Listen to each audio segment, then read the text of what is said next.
his fight with cancer and who must now bear the deepest loss. So to his colleagues and friends who are in the chamber today, I know what you must feel because I lost a great friend and colleague of mine earlier this year when Russell Trude succumbed to cancer. I know how you must feel and how sad you must be.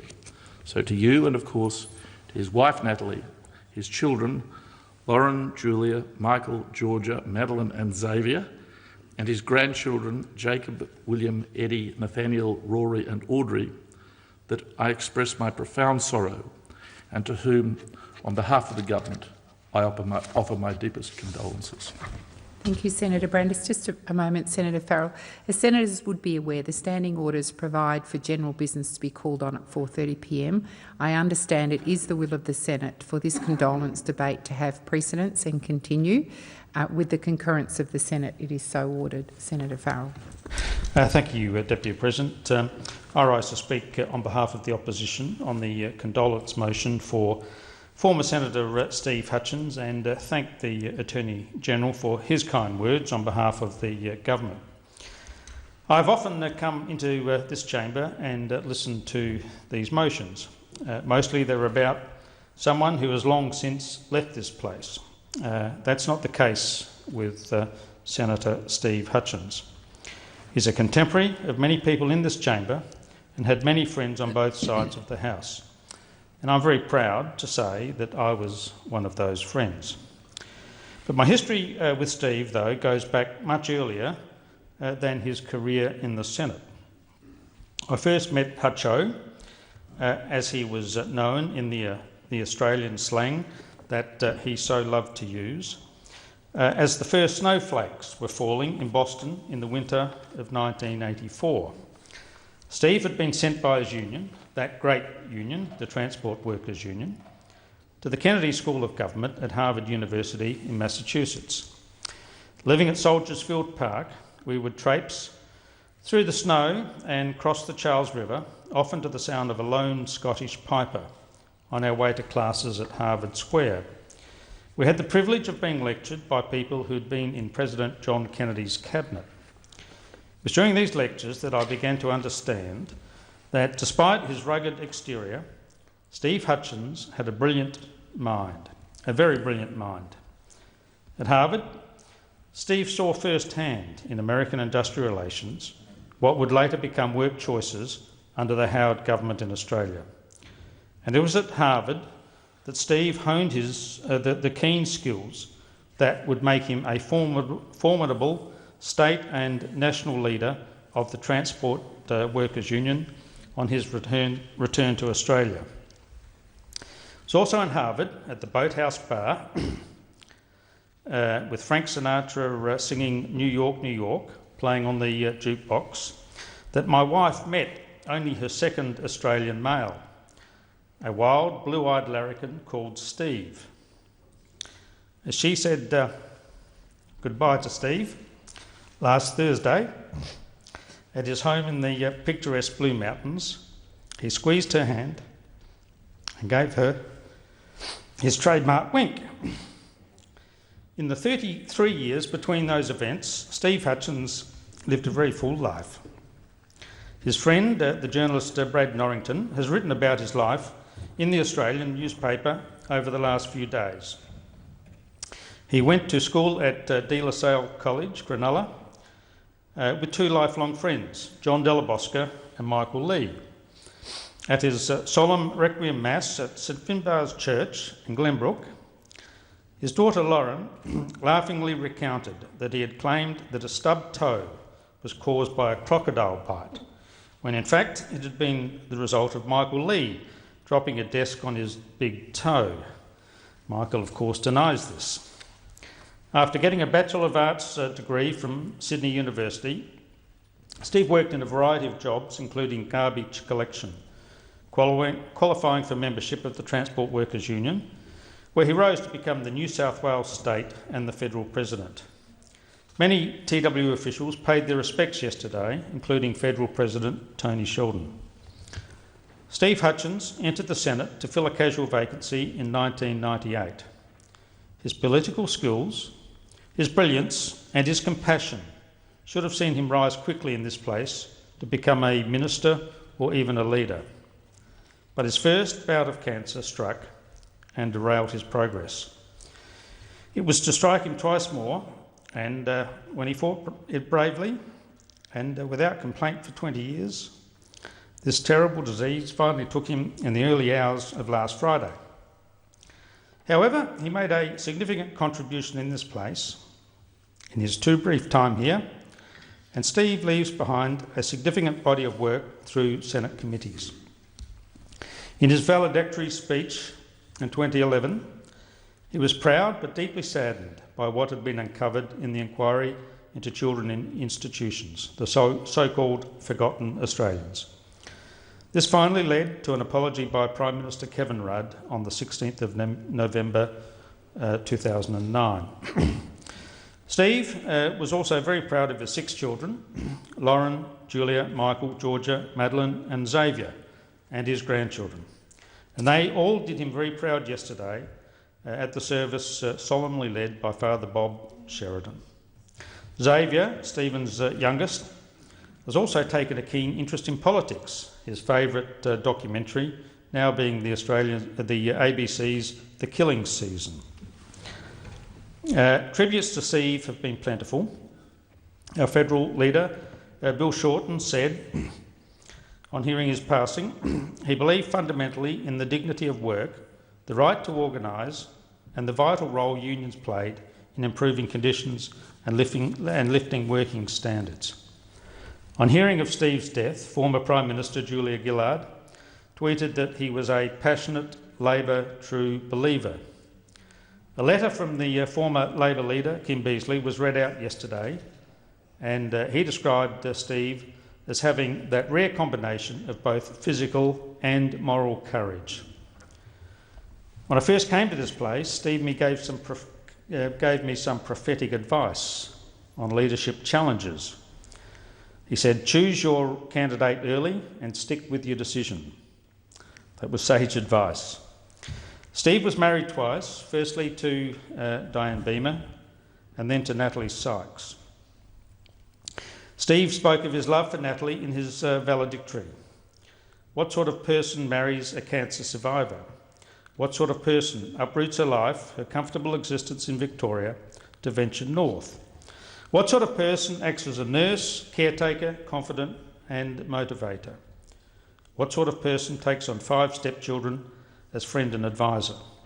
Only one very much in love, and one that I love very much.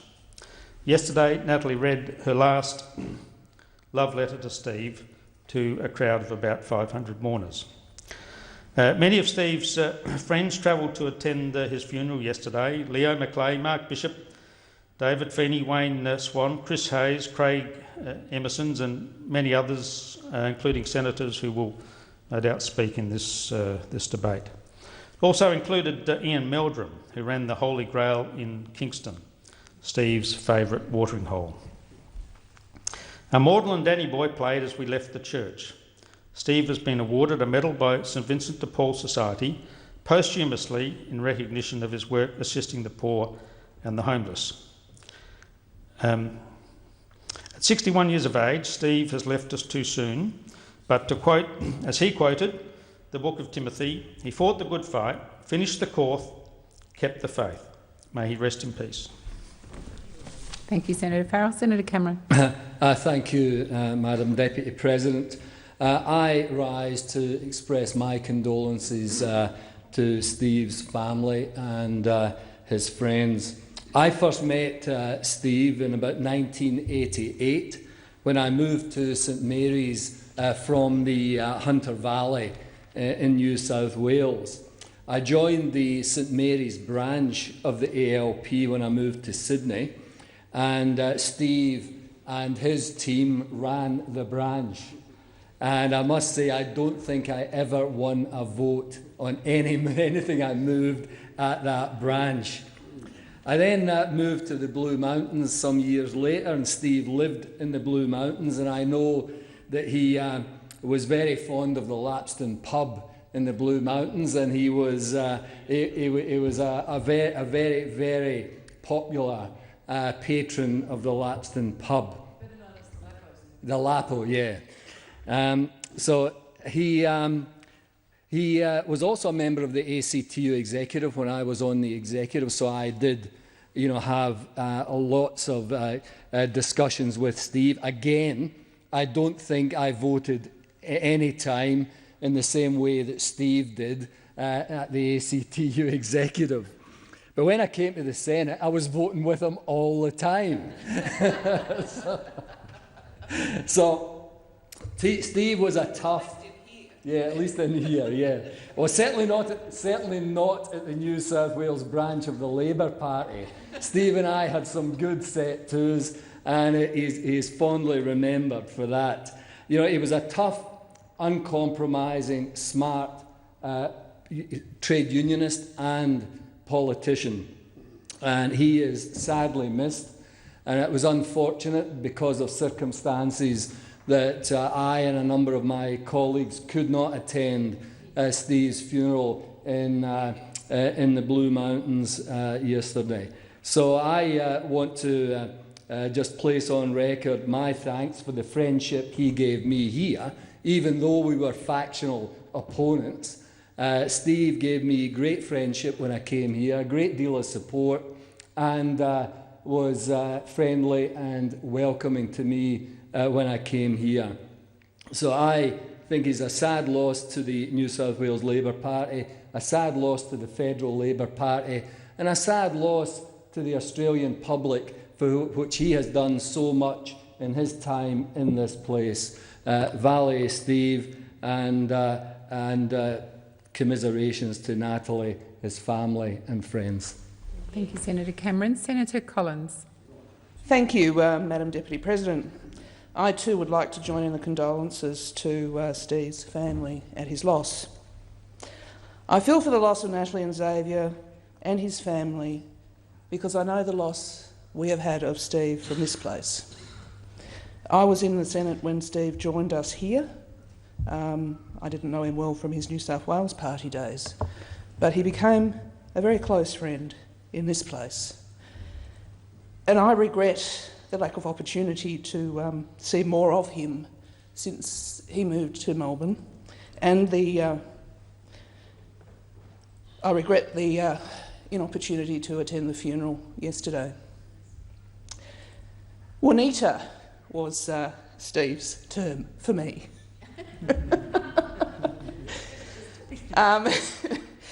It was a very affectionate name, and for some reason or another, he did not ever impose on me the trials that he did on some colleagues. Steve loved... well, no, Senator Billick, I did sit next to him on many occasions, and he loved a good lark, and whether it was removing people's notes or pulling on their skirt as they were asking a question or those types of things.